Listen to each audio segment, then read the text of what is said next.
D'après Robert Kiyosaki, l'amour de l'argent n'est pas mauvais. Le manque d'argent par contre si. L'amour de l'argent n'est pas mauvais, mais travailler pour un service que vous détestez est mauvais. L'amour de l'argent n'est pas mauvais, cependant travailler dur sans gagner suffisamment pour subvenir aux besoins de votre famille. C'est le début de la vidéo, je sais que certains seront choqués, mais soyez bien avec moi maintenant, parce que l'argent n'est pas la chose la plus importante dans la vie, mais il affecte positivement tout ce qui est important. Aussi, dans le monde d'aujourd'hui, l'éducation financière est absolument essentielle pour survivre. Que vous soyez riche ou pauvre, intelligent ou non. Salut à tous, je suis Lukman Coulibaly. Sur cette chaîne, nous parlons de développement personnel, de business et de gestion des finances. Alors, si ce sont des thématiques qui vous intéressent, je vous invite à vous abonner et à activer la cloche de notification afin d'être au courant de toutes nos publications. Et si vous souhaitez aussi aider des personnes qui vous entourent, je vous invite à leur envoyer le lien de la chaîne afin qu'ils puissent aussi suivre nos contenus. Aujourd'hui, nous allons parler du quotient intellectuel financier ou du QI financier, ainsi que de l'intelligence financière. Je vais vous résumer le livre Increase Your Financial IQ de Robert Kiyosaki. Ce livre, je l'ai lu en anglais et c'est suivant mon vocabulaire que je l'ai traduit. Alors, je vous suggère, si vous êtes calé en anglais, à vous abreuver directement à la source et n'hésitez pas à me dire en commentaire ce que vous pensez. Sur cette chaîne, nous allons beaucoup parler d'argent, de riches, de richesse, de pauvres et de pauvreté. Gardez en tête quand on parlera de riches que l'accent est mis non pas sur la valeur financière, mais sur la mentalité et les habitudes financières. Il en sera de même pour les pauvres. Quand on parlera de pauvres, on fera plus allusion à la mentalité et aux habitudes plus qu'à autre chose. Car comme le dit Robert Kiyosaki, il y a une grande différence entre être pauvre et être sans sou. Parce qu'être pauvre, c'est manquer d'argent toute la vie et être sans sou, c'est manquer d'argent pendant une période donnée. Avant toute chose, vous devez connaître la différence entre l'intelligence financière et le QI financier. Parce que certes, ces deux notions se ressemblent, mais au fond, ils sont différents.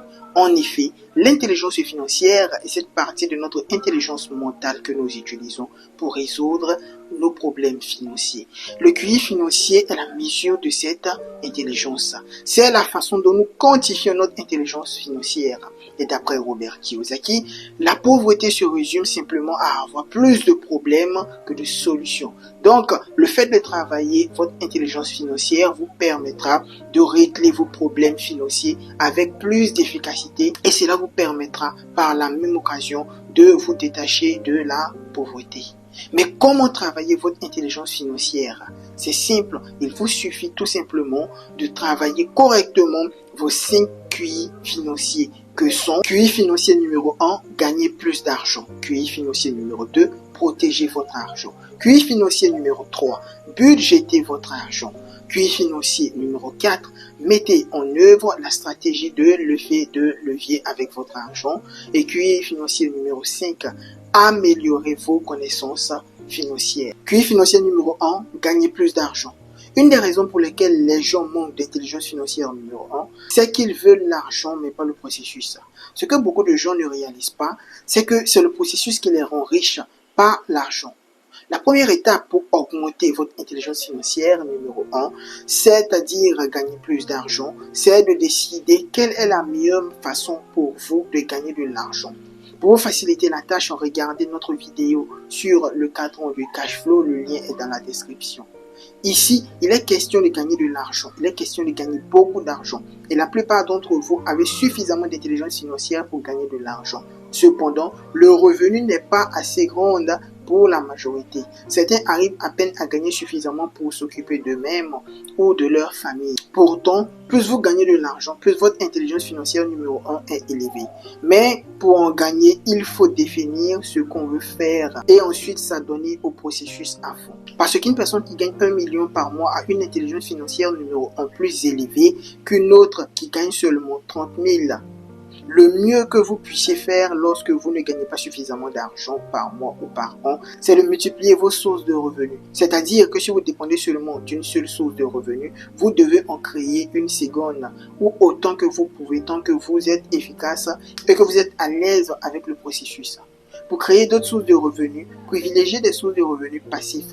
Cela sera plus simple que de cumuler 2, 3, voire 4 emplois à la fois. Par exemple, si vous êtes employé et que c'est de là que vous tirez votre revenu, vous pouvez créer des cours en ligne sur votre domaine d'expertise et vendre aux intéressés. Ou tout simplement épargner suffisamment d'argent pour pouvoir vous acheter des actifs, ce qui vous créera, j'en suis sûr, d'autres sources de revenus.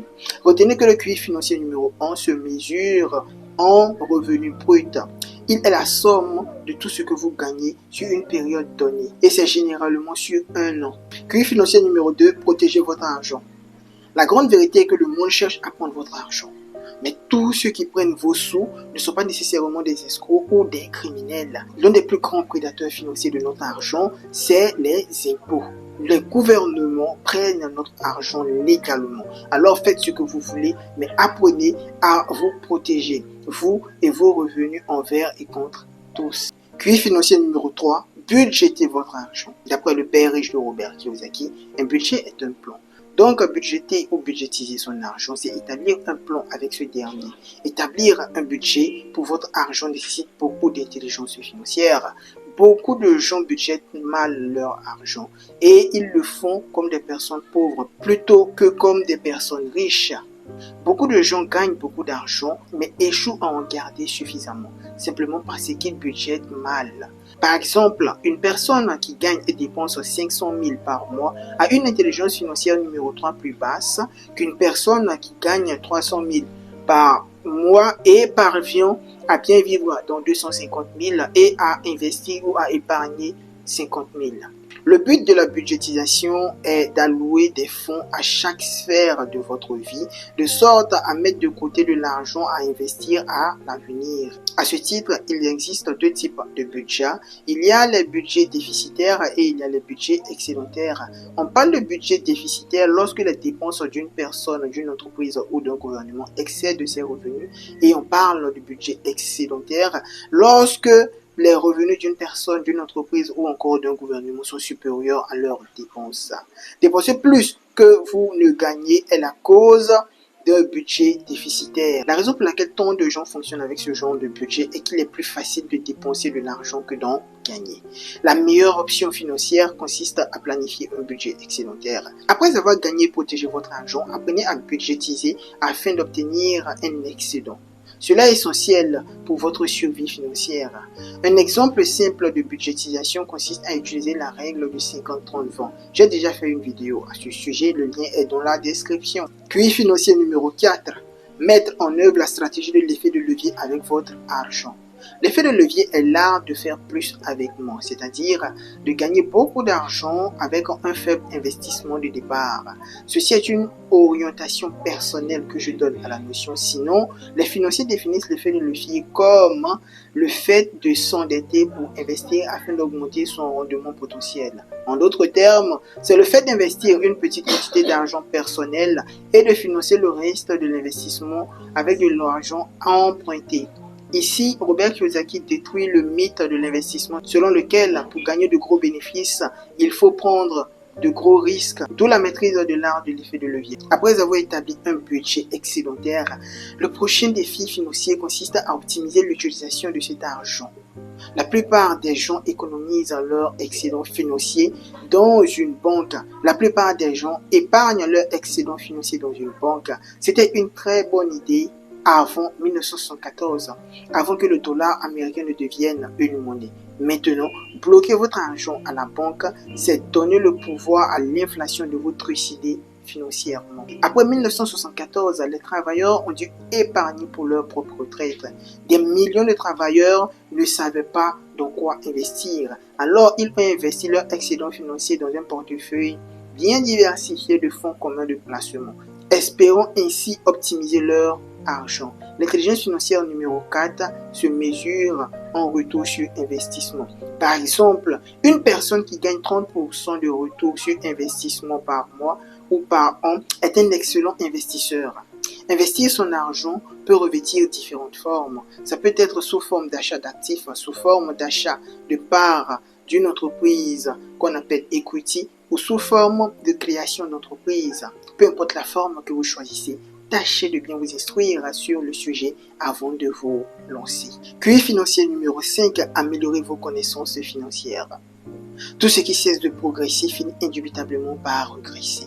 Certaines études démontrent que la connaissance mondiale double chaque 7 ans.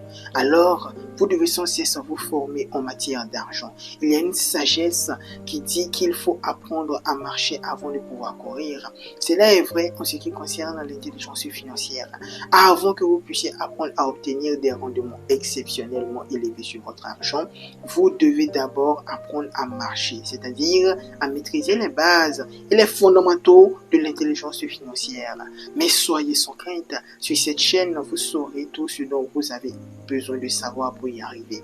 Et si la vidéo vous plaît, n'hésitez pas à la liker pour m'encourager davantage, à commenter et à vous abonner pour ne pas rater les prochaines publications. Vous pouvez aussi mettre vos besoins particuliers en commentaire afin que je fasse des vidéos dessus. Le succès financier n'est pas une question de chance, mais de science. Mais avant d'accéder à la dite science, nous devons de préparer nos outils à cet effet. L'outil principal à travailler ici est notre cerveau. Mais avant de parler de cerveau, parlons d'abord d'intelligence. Parlons de la théorie de l'intelligence multiple.